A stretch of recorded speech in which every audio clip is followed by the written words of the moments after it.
At exactly midnight, my phone rang. I almost ignored it, but the name flashing on the screen, Grandma Margaret, made my stomach twist. She never called at this hour. When I picked up, her voice trembled with urgency. "Nora, don't go home. Go somewhere else. Please, trust me." My heart hammered. "Grandma, what's going on? Did something happen?" But she only repeated, more desperate this time, "Don't go back to your house. Just go. Now." Then the line went dead. I sat frozen in my car, parked just blocks away from my quiet little street. The night felt heavier than usual, the kind of silence that presses against your chest. I didn't understand what she knew, but the fear in her voice was enough. I turned the wheel and drove toward my friend Emily's apartment. Seconds later, flashing blue and red lights cut across the night. Police cars swarmed my street. I grew up thinking family would be my safe harbor, but the older I got, the more it felt like the storm itself. My name is Nora Williams, 32, an electrical technician in Chicago. I saved through skip dinners, patch tires, and secondhand furniture until I could buy a modest 2-bedroom house on a maple-lined street. To anyone else, it's an ordinary starter home. To me, it's proof that stubbornness can become shelter. Proof rarely impresses my family. My parents, Richard and Elaine, still live in the suburban split level, where I learned the alphabet and how to lower my voice so Dylan could sleep in. The wind chimes clack in every season. When I knock, the door opens before I touch it, because Dylan is always there to intercept me, smiling only when he wants something. Dylan is 29 and perpetually almost getting his life together, almost sober, almost employed. He's a genius at nearly every failure in that house wears a costume labeled second chance. If you ask my parents, he's tender and misunderstood. If you ask the neighbors, he's the reason their garden gnomes go missing. If you ask me, he's a man who has weaponized helplessness. I remember our kitchen at 13 and 16, a battlefield paved with linoleum. My sneakers were so thin the rain found my socks. Dylan strutted in brand new high tops that squeaked like confidence. Mom cupped my cheek and said, "You're older, Nora. You can manage." Dad nodded along, decisive. The lesson set, Dylan needs help. I am help. Grandma Margaret never swallowed that doctrine. At 82, she's small as a sparrow and sharper than a sewing needle. She moved in after Grandpa died, nested in the back bedroom that once held my science trophies and the shoebox of notes I wrote whenever I felt invisible. Grandma opened that box once, read a single page, and told me, "You're stronger than you think, and strength is not the same as silence." She is the only person whose praise doesn't feel like debt. 2 weeks ago, Dylan arrived at my house smelling like sour beer and peppermint gum. He walked past me without waiting to be invited, dropped onto my couch, and propped his feet on my coffee table with the entitlement of a man who believes every room owes him a throne. "Nora," he said, "I've got a project." "What's the project?" I asked, already tired. "It's under wraps," he said. "Seed money, quick turnaround. You'll get it back double." I stared. "Double is what casinos promise." He scowled. "Don't be like that. You've got good pay, steady hours. You won't even miss it." "I miss every dollar I make," I said. "Because I earned every one." "No." The word hung between us like a slammed window. Dylan leaned forward, elbows on his knees. His voice went soft, which is how he sounds when he's meanest. "You think you're better because you've got a mortgage? I think I won't underwrite your next mistake." His eyes sharpened. "You'll regret this." He stood, knocking his knee against the table so my water glass rattled. Then he left, letting the door kiss its frame with a carefulness that felt more threatening than a slam. For a minute, I listened to my breathing and the refrigerator motor. Then I called Mom. "Sweetheart," she answered. "Is everything okay?" "Dylan came by," I said. "He wanted money."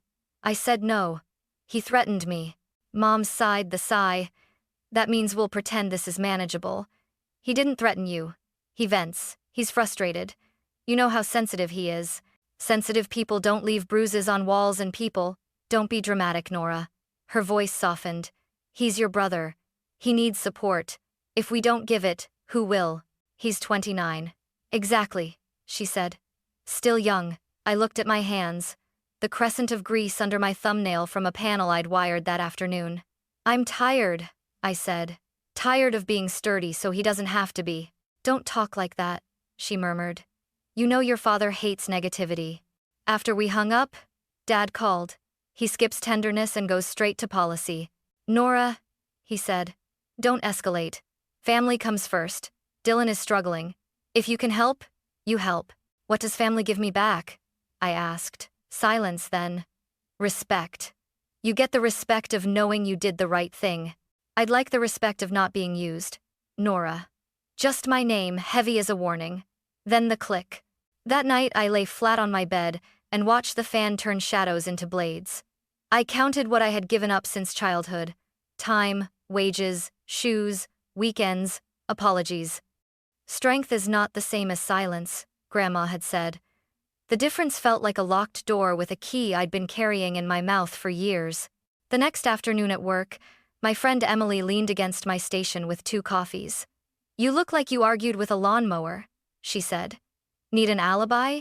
I told her about Dylan, about his quiet threat, about my parents' hymnal of excuses. Emily listened like a witness. You know I love you, she said, but you have to stop expecting them to become different people without wanting to. Want different for yourself. I wanted different enough to be scared of it. I wanted a life where my phone didn't vibrate with demands disguised as emergencies. I wanted to visit my childhood house and not feel the urge to apologize to the wallpaper. I wanted peace, real peace, the kind that hums when you lock your door and know everything inside is safe. 2 evenings later, I stood at my sink drying a plate when I heard Dylan's laugh outside, then the thud of knuckles on my door. I didn't move. He pounded again. Nora, I know you're home. The peephole showed him swaying, smile bared like a dare. I set the plate down and walked away from the door, heart counting my steps. He knocked until the sound thinned, then stopped. I sat on the floor and waited for my breath to climb back down from the rafters. I wanted to tell Grandma. She understands fear without making it my fault, but it was late, and I didn't want to worry her. Instead, I made a list that started as groceries and ended as rules. Lock the back gate, change the codes, tell Emily, leave if he circles back. Then, a line I almost erased. Stop pretending this is normal. I was done being quiet. When the midnight call came from Grandma, I was already wound tight as a spring, already rehearsing the speech where I would draw boundaries in permanent ink. I didn't know the boundary would arrive as sirens and paint the sky red and blue. I only knew the old rules were breaking like brittle thread, and for once, I wasn't scrambling to knot them back together. I was letting them fall. In that small, dangerous freedom, I felt the first flicker of something reckless and holy. The right to protect my life, even if my family called it betrayal. The night after Dylan stormed out of my house, I kept replaying his words. You'll regret this. It echoed like a warning siren in the back of my mind. I tried to brush it off, but the way his eyes narrowed, the curl of his lips, the venom under his breath, it didn't feel like empty bluster this time. 2 days later, he showed up again. It was late afternoon, the kind of cloudy Chicago day when the air feels heavy with secrets. I had just pulled off my work boots and was sitting with a lukewarm cup of coffee when his pounding rattled the door. Not a knock pounding. Relentless. I opened it a crack. Dylan shoved it wider, barging in like he owned the place. Don't you ever knock? I snapped. He smirked, tossing his hood back. His eyes were glassy, the smell of whiskey seeping off him. Knock? On my sister's door? Please, you should be glad I even came to you first. First for what? For help. He said it like the word was sacred. I need cash, Nora. Couple thousand, maybe more. I've got something lined up. Big. This one's different. My laugh was sharp and bitter. Different? You said that last month. And the month before that. What was it then? Crypto? A nightclub investment? A sure bet at the casino? This isn't like that. His voice cracked, then rose. I've got friends counting on me. Friends or loan sharks? His jaw tightened. You always think the worst of me. Always. Because you never give me a reason to think otherwise. He paced my living room like a caged animal, running his hands through his messy hair. You've got the money, Nora. I've seen that car you drive. I've seen the house.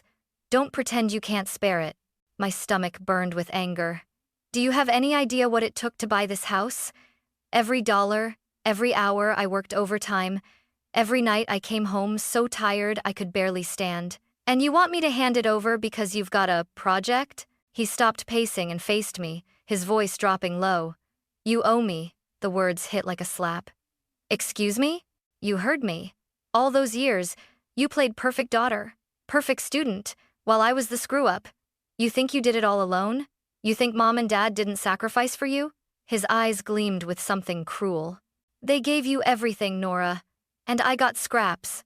I deserve more. I stood tall, my hands trembling but my voice steady. What you deserve is to take responsibility for once in your life. His face twisted. You'll regret this. He spat the words again, each syllable dripping like poison. Get out. For a moment, I thought he might hit me. His fists clenched, his whole body rigid. But instead, he kicked the leg of my coffee table so hard the lamp shook, then stormed out, slamming the door. I locked it behind him, pressing my forehead against the wood. My pulse thudded in my ears. That night, I called my mom again, desperate for someone to understand. Mom, Dylan came by again, I said, voice raw. He wanted money, and when I refused, he threatened me. On the other end, silence. Then, a tired sigh. Nora, honey, don't exaggerate. Dylan's under a lot of stress. He doesn't mean the things he says. Doesn't mean them? He looked me in the eyes, Mom. He said I'd regret it. You're his sister. He's frustrated. You know Dylan. He's troubled. I wanted to scream. Troubled? He's dangerous. Why can't you see that? Her tone sharpened. Watch your words, young lady. That's your brother you're talking about. Family is family. You don't turn your back on each other. My throat burned. So I should just give him everything he asks for? Let him destroy me too? Nora. I hung up before she could finish. My hands shook as I set the phone down. Minutes later, it buzzed again. Dad, I answered reluctantly. Nora. His voice came through firm, almost scolding. I just got off the phone with your mother. What's this about Dylan? He threatened me, Dad. Twice now. Don't be dramatic. Dylan's your brother. He's going through a hard time. As the older sibling, it's your job to help him. That's what family means. My chest tightened. And what about me, Dad? Do I ever get help? Do you even care what this is doing to me? His silence stretched long. Then he said, Family isn't about keeping score. It's about sacrifice. I've been sacrificing my whole life. My voice cracked. When do I get to stop? He raised his tone, sharp and final. Enough, Nora. Don't cause trouble. You'll apologize to Dylan tomorrow. I hung up. For the first time in my life, I didn't cry after those conversations. Instead, I felt something colder, sharper rage coiled tight like a spring. Later that week, Dylan returned. This time, he didn't even bother pretending to ask nicely. I was coming home from work, balancing grocery bags, when I found him sitting on my front steps, hoodie up, cigarette dangling from his lips. Where's the money, Nora? I clenched the keys in my hand. You're not getting a dime. He stood, blocking the door. You think you can just say no? You think you're safe here? I forced myself to meet his eyes. Move. He leaned close, breath hot with alcohol. You'll regret this. You don't know what I can do. That was the moment I realized this wasn't just sibling drama anymore. This was danger. Real danger. I shoved past him, slammed the door, and locked it, my hands trembling. From inside, I heard him laugh low, menacing before his footsteps faded. That night, I sat on my couch staring at the list I'd made. Lock the gates, change the codes, tell Emily. But one thought screamed louder than the rest. What if he actually does something? When the midnight call from Grandma finally came days later, it was less a shock and more a confirmation of the dread I'd been carrying. Her trembling voice, "Don't go home, go somewhere else. Please, trust me." And for the first time in my life, I listened without question. The call came at exactly 12:03 a.m. I was sitting cross-legged on my bed, half dozing with the TV still glowing in the corner, when my phone lit up. Grandma's name. My heart lurched. She never called at night, ever. I answered quickly. Grandma? What's wrong? Her voice trembled, like brittle glass. Nora, don't go home. I blinked, confused. What do you mean?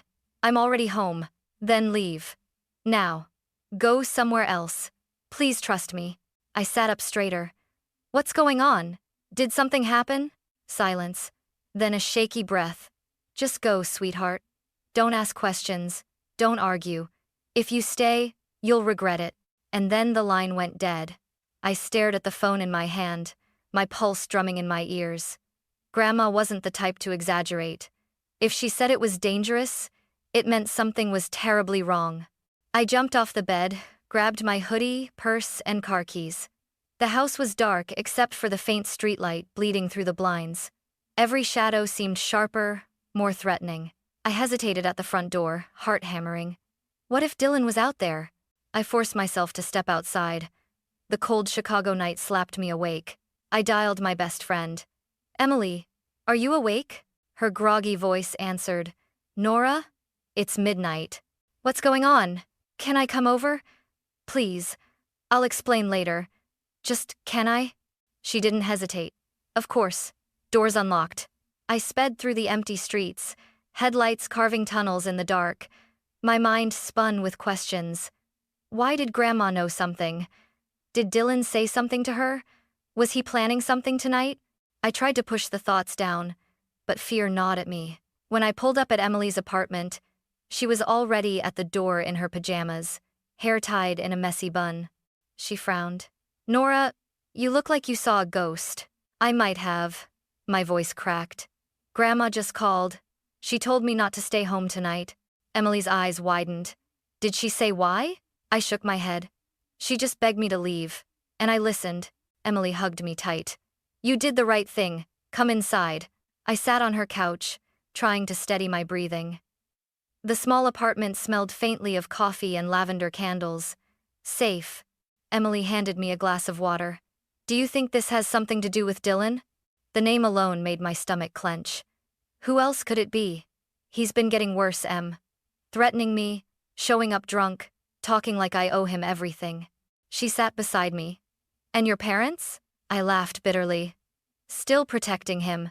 Still telling me to sacrifice because I'm the older one. Family first, they say. But what about me? When am I family? Emily's eyes softened. Nora, you don't have to keep living like that. Blood doesn't give people the right to destroy you. Before I could answer, a faint wail cut through the quiet. Sirens. Multiple. I rushed to the window. Red and blue lights streaked across the distant sky, heading straight toward my neighborhood. Emily joined me, alarmed. Isn't that near your house? My hands trembled against the glass. That's my street. I wanted to run out the door, drive back, but my body locked in place. I imagined flames devouring my little house. The photo of me and Grandma at the lake. The chair I built myself, every memory turning to ash. Emily gripped my shoulder. Nora, wait. You can't go back now, not with the police swarming. It's not safe. Tears burned my eyes. But everything I worked for, it's there. She held me firmly. Your life matters more than walls and furniture. We stood in silence, sirens echoing like a cruel soundtrack to my unraveling world. Hours crawled by. I couldn't sleep, couldn't stop staring at my phone. Finally, near dawn, I called Grandma. She answered on the first ring, her voice hoarse but steady. You're safe. Thank God. Grandma, how did you know? What happened? She hesitated. I heard Dylan tonight. He was in the yard, muttering. He said he'd make you pay. Then he called his friends. I heard them mention gasoline. The blood drained from my face. Gasoline? Yes. I couldn't let you stay there. I couldn't. My throat tightened. You saved my life. Her voice broke. I wish I could have saved your house too. I pressed the phone against my chest, tears spilling, rage and grief tangled until I couldn't tell them apart. Back on Emily's couch, I whispered into the quiet. This isn't just family drama anymore. This is survival. And for the first time, I knew I couldn't keep enduring. I would have to fight. The sound of sirens never really fades once it pierces you. Even now, when I close my eyes, I hear them the rise and fall, the metallic wail that splits the night. That night, they were screaming for me. Emily and I stood by her window, watching the sky glow faintly orange. It wasn't the sunrise. It was my street, my block, my house.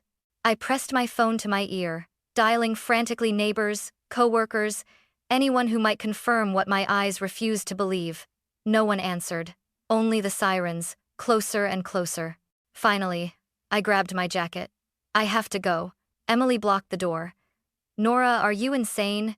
If Dylan's involved, if the police are there, you could walk straight into danger. I can't just sit here while everything burns. My voice cracked, hysteria clawing up my throat. She gripped my hands. Then I'm coming with you. We drove in silence, my fingers white-knuckled around the steering wheel. As we turned onto my street, my chest collapsed. My house was gone. Flames clawed out of the windows, black smoke curling into the sky like fists. Firefighters shouted over the roar, hoses arcing water that hissed uselessly against the inferno. Neighbors clustered on sidewalks in pajamas and coats, their faces pale in the red and blue wash of police lights. Someone gasped as they saw me. Nora, thank God you weren't inside. I stumbled out of the car, the icy pavement biting my bare ankles. The smell of gasoline was unmistakable, thick, choking, oily. My stomach turned. A firefighter grabbed my arm. Ma'am, you can't go any closer. That's my house, I screamed, tears scalding my cheeks. Everything I own is in there. He shook his head firmly. It's not safe. Step back. I watched as the roof groaned, then caved inward, sparks exploding into the night like cruel fireworks. Memories flashed with every crack and crash. The photo of me and Grandma by Lake Michigan, framed on the mantel.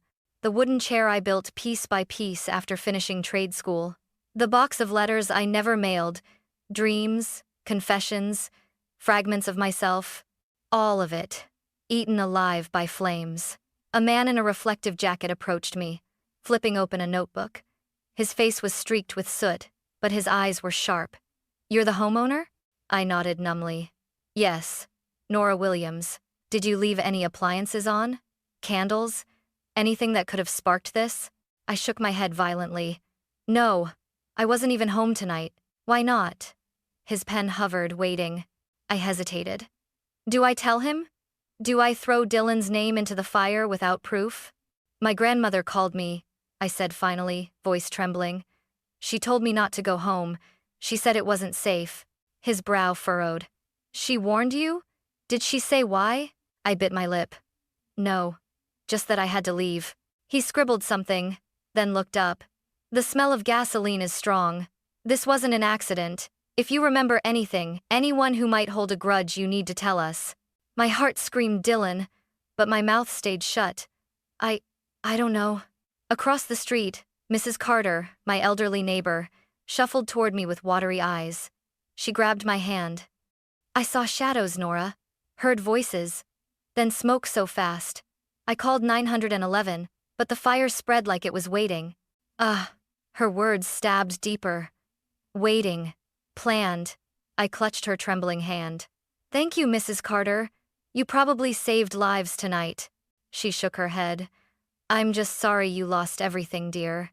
As dawn bled into the sky, the flames died down, leaving a skeletal shell of my home. Steam hissed from the soaked rubble. Police tape stretched across my driveway like a cruel joke. Do not cross. Emily wrapped a blanket around my shoulders. Nora, you need to sit. You're shaking. I can't, I whispered. If I sit, it's real. If I stop moving, then this isn't just smoke, it's my life gone. She pulled me into her arms anyway. I collapsed against her, sobbing into the fabric of her sweatshirt. Hours later, I gave my official statement at the back of a police cruiser. My voice was hoarse, my words automatic. No, I didn't leave the stove on. Yes, I live alone. No, I don't know who would want to hurt me. The lies tasted bitter. When the officer closed his notebook, he handed me a card. We'll be in touch. Don't leave town. As if I had anywhere to go. Back at Emily's, I sat numbly on her couch, wrapped in the same blanket. The scent of smoke clung to my hair, my skin, even my lungs. No shower would wash it out. Emily set a cup of tea in front of me. Nora, was it Dylan? I met her eyes, my throat tight. He said I'd regret saying no. He said it twice, and now my house is gone. She clenched her jaw. Then you can't keep covering for him. You need to tell the police. I don't have proof, I whispered. If I accuse him without evidence, my parents will crucify me. They'll say I'm trying to ruin him. End of fortnight. Emily leaned forward. Your parents don't get to decide what's real. He's dangerous, Nora. He nearly killed you tonight. Her words made me shiver. Nearly killed me. If Grandma hadn't called, I would have been inside. The fire wouldn't just have eaten wood and photographs, it would have devoured me. By evening, exhaustion dragged me under. But when I closed my eyes, I saw only fire. Dylan's face in the flames, sneering, victorious. My parents' voices. Family comes first. But family had just burned my world to the ground. And I wasn't going to stay silent anymore. By the time I left Emily's apartment, dusk had swallowed Chicago. I should have stayed safe, warm, wrapped in the comfort of someone who believed me, but rage drove me into the car, hands trembling around the steering wheel. Rage and grief, tangled like barbed wire. My house was ash. My memories blackened. And Dylan was still breathing the air of innocence under my parents' roof. I drove to their place, headlights carving angry tunnels through the dark. The closer I got, the more I could taste smoke at the back of my throat, though it wasn't real anymore. It was memory, fused into my lungs. The Williams house glowed warmly at the end of the block. Porch light on, curtains drawn. The world inside completely oblivious to what they had taken from me. I killed the engine, stepped out, and slammed the door harder than necessary. Gravel crunched beneath my boots like gunfire. When Mom opened the front door, she looked startled. Nora? Honey? What are you doing here at this hour? You look, oh my God. Your clothes smell like smoke. Because my house burned down, I said flatly, brushing past her. She gasped. What? Dad appeared from the hallway, adjusting his glasses. What's going on? Nora, slow down. But I wasn't slowing down. My legs carried me up the stairs, straight toward the room at the end of the hall, my old room. Now Dylan's den. I didn't knock. I shoved the door open. Dylan was sprawled across the bed, scrolling on his phone like a teenager. He looked up, and the smirk spread instantly. Well, look who decided to visit. My voice shook, but it was steady with fury. Did you pour gasoline on my house? The smirk faltered just for a flicker, but I saw it. Then he laughed. What the hell are you talking about? You know exactly what I'm talking about. I stepped inside, fists clenched. You threatened me. Twice. And tonight, my home is nothing but rubble. He sat up slowly, eyes gleaming with mockery. Got any proof, Detective Nora? I took another step forward. Grandma heard you. She heard you talking about making me pay, about buying gasoline. That wiped the grin clean for half a second. Then he scoffed, forcing a laugh. Grandma's losing it. You know she's old. Probably misheard. Don't you dare use her age as a shield. My voice cracked the room like a whip. She saved my life tonight, Dylan. If I'd been inside, I'd be dead. Dad's voice thundered from the doorway. Enough. He marched in, Mom trailing behind him in tears. Nora, you will not storm in here with baseless accusations. Baseless? I wheeled on him, rage flaring. My house is gone, Dad. The smell of gasoline was so strong even the firefighters noticed. And you still think this is baseless? Mom clutched her chest. Nora, please, calm down. We'll file an insurance claim. We'll get through this as a family. I laughed bitterly. Insurance? Do you even care that I nearly died? Or are you just worried Dylan might get caught? Dylan rose from the bed, standing eye to eye with me. You always think you're better. Perfect Nora with her job, her house, her holier-than-thou attitude. Well, guess what? You don't have a house anymore. The words hit like a blade, but the trembling in his hands betrayed him. Mom stepped between us, placing her hands on Dylan's shoulders as though shielding him. Stop this. Both of you. We're family. We don't tear each other apart. We don't? My voice broke. Then what do you call this? He burned my life down, and you're hugging him. Dad's face hardened, jaw clenched. Nora, unless you have evidence, you will not accuse your brother. Do you understand me? Family comes first. Something inside me snapped. Family? I spat. Family that always chooses him? Family that let me wear shoes with holes while Dylan got new ones? Family that scolded me for working too much but praised him for breathing?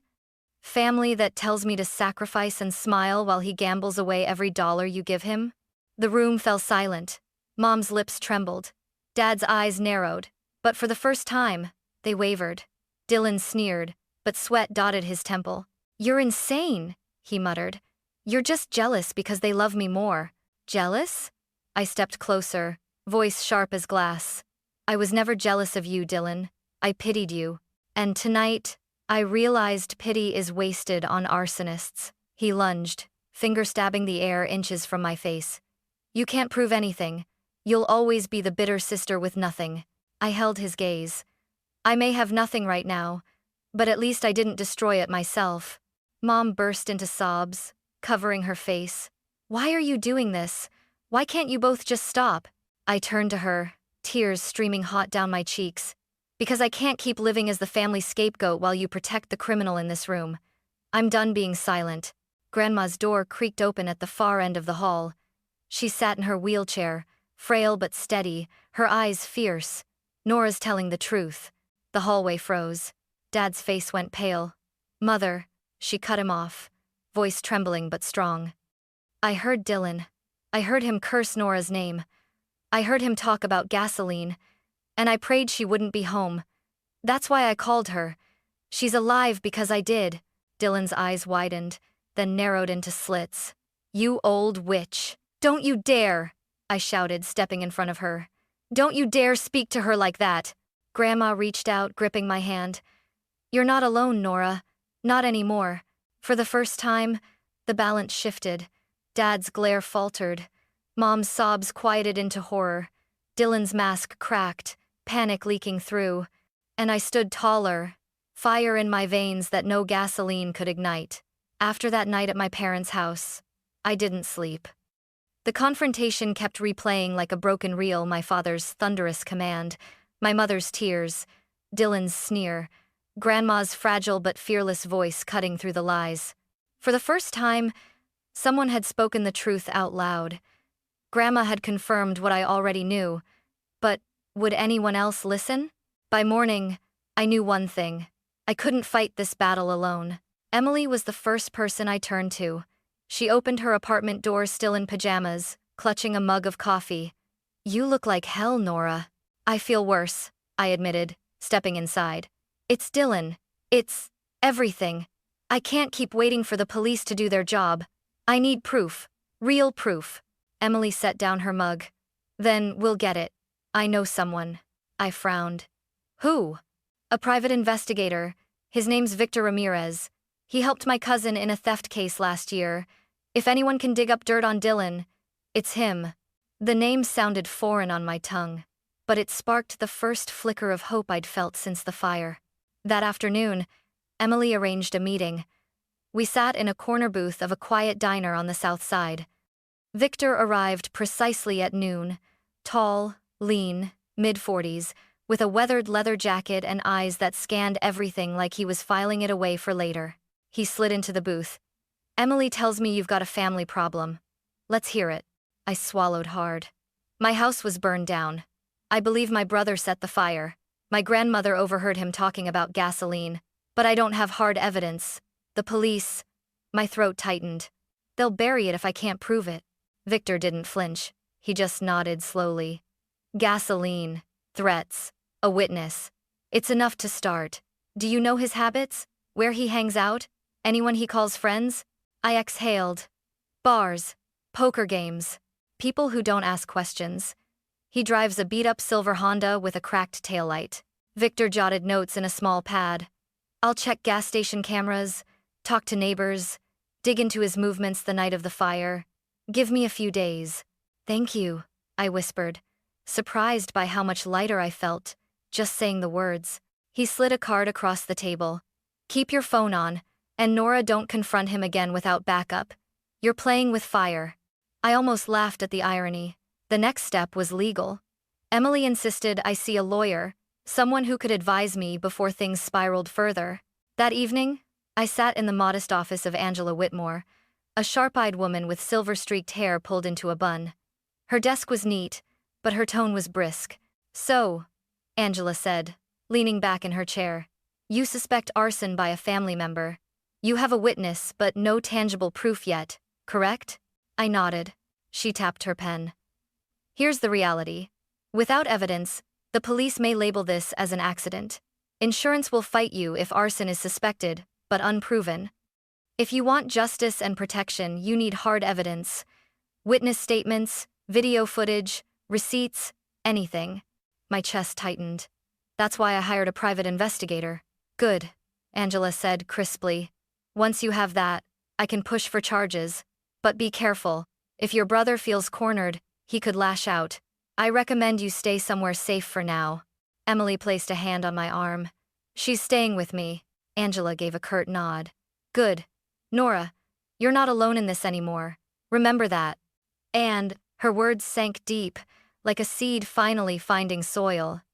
That night, lying on Emily's couch, I scrolled through the few photos I'd salvaged from my phone. Images of my house before the fire. My safe place. My proof that I could stand on my own.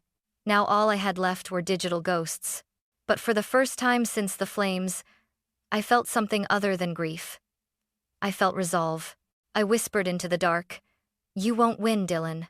Not this time." 3 days later, Victor called. "I've got something," he said, voice low but steady. "A gas station camera picked up your brother and 2 friends buying gasoline the night of the fire.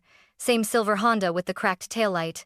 And a neighbor's security camera caught his license plate driving into your street, minutes before the flames started." My heart pounded. "That's proof. That's enough, isn't it?" "Not for court yet," Victor cautioned. "But it's a damn good start. Keep me on this. I'll dig deeper." When I hung up, Emily grinned. "This is it, Nora.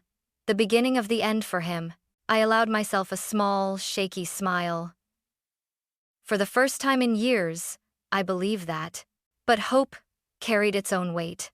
The road ahead was dangerous, and I knew Dylan wouldn't back down quietly. He never had. Still, I had allies now: Emily, Grandma, Angela, Victor. For once, the fight wasn't mine alone.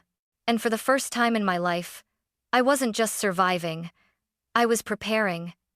Thanksgiving had always been my least favorite holiday. The endless, family-first speeches, the forced smiles, the way Mom would pile Dylan's plate high while reminding me to save room for others. But this year, I wasn't walking in as the dutiful daughter. I was walking in with a folder full of proof. Victor had delivered everything: grainy but undeniable images from the gas station, the timestamp, Dylan in his gray hoodie holding a red gas can, a neighbor's security camera clip of his silver Honda creeping down my street at 11:47 p.m., the witness statement from Mrs. Carter, and Grandma's trembling testimony, written in her own careful script. I tucked the folder under my arm as I approached the warm glow of my parents' house. Inside, laughter and the smell of roasted turkey spilled out, cruelly normal. I rang the bell. Mom opened the door, her face lighting up before flickering with worry. "Nora, you came." "Yes," I said evenly, brushing past her. "I came." The dining table was set, golden light catching the polished silverware. Dad stood at the head of the table, carving turkey, his smile thin. Dylan lounged near the stairs, a beer in hand, smirk already curling his lips. "Well, well," he drawled. "Look who decided to ruin Thanksgiving." I ignored him. My eyes found Grandma at the far corner of the table. She sat in her wheelchair, hands folded neatly, but her gaze steady, fierce met mine. She knew why I was here. I took a breath, set the folder on an empty chair, and stood tall. "I'm not here to eat. I'm here to talk about the fire." The room stilled. Forks clinked down. The air tightened. Dad cleared his throat. "Nora, must we?" "Yes," I cut in. "We must." I opened the folder, pulling out the first photo. Grainy, but clear enough. Dylan at the gas station, hoodie up, gripping a red gas can. "This," I said, sliding the photo onto the table, "is Dylan, buying gasoline the night of the fire." Mom's face drained of color. That could be anyone." "Really?" I pulled out the next image, the silver Honda with its cracked taillight, time-stamped minutes before the fire erupted. Because this looks a lot like his car. Dylan chuckled, though the sound cracked at the edges.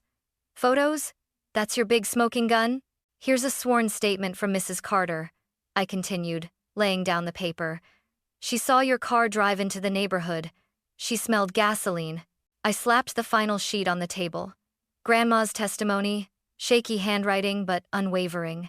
And here's Grandma, who heard you muttering about making me pay, who heard you call your friends, who saved my life by warning me not to come home. Silence. Heavy. Suffocating. Dad's fist slammed the table, rattling glasses. That's enough. You have no right to accuse your brother on Thanksgiving of all days. My voice shook, but it carried. No right? He burned my house down? He nearly killed me. Dylan shot to his feet, knocking his chair back. His face flushed, his hands clenched. You can't prove anything. You've got nothing, just a pile of crap. Then say it, I snapped. Look me in the eye and tell me you didn't do it. He froze. Everyone watched. His lip curled. You think you're better than me? With your job, your house, your fake independence? Well, guess what? You don't have a house anymore. The words slipped like venom, uncontrolled. Mom gasped, her hand flying to her mouth. Dad's jaw slackened. I stepped closer, my voice low, sharp as a blade. That sounds like a confession. Dylan's face twitched, panic flashing before he forced a laugh. You're twisting my words. Grandma's frail voice cut through the chaos. No, she's not. Every head turned. She looked at Dylan with eyes full of both sorrow and steel. I heard you. I told Nora the truth. And now everyone else knows too. Mom's tears spilled. Dylan, please tell me it isn't true. He looked between us, wild-eyed, cornered. You're all against me. You've always been against me. He shoved the table, plates crashing, turkey sliding across the cloth. I deserved more. I deserved everything she had. Dad grabbed his arm. Enough. Dylan jerked away. You never stopped me before. Don't act like you didn't know what I was capable of. The silence that followed was deafening. Dad's hand dropped. Mom crumpled into her chair, sobbing. I stood there, tears streaming but my spine straight. This is who you've been protecting all these years. The golden boy who would burn down his sister's life for a few dollars and a sick sense of revenge. Dad's eyes, once so hard, flickered with doubt, then shame. For the first time, he looked at Dylan not as a son to protect, but as the man who had destroyed everything. Dylan shoved past him, storming up the stairs. His footsteps thundered, then a door slammed. The dining room was left in ruins, food scattered, wine spilled, silence heavier than smoke. Grandma looked at me, her eyes glistening. She mouthed, "You did it." And for the first time, I felt something shift. The truth was no longer buried. It was raw, messy, undeniable. That night, as I left my parents' house, the cold air hit me like baptism. My chest hurt, my heart ached. But I was free of silence. Dylan's mask had cracked, his words echoing in every stunned corner of that dining room. And deep inside, I knew this wasn't the end. The police would come, the trial would drag.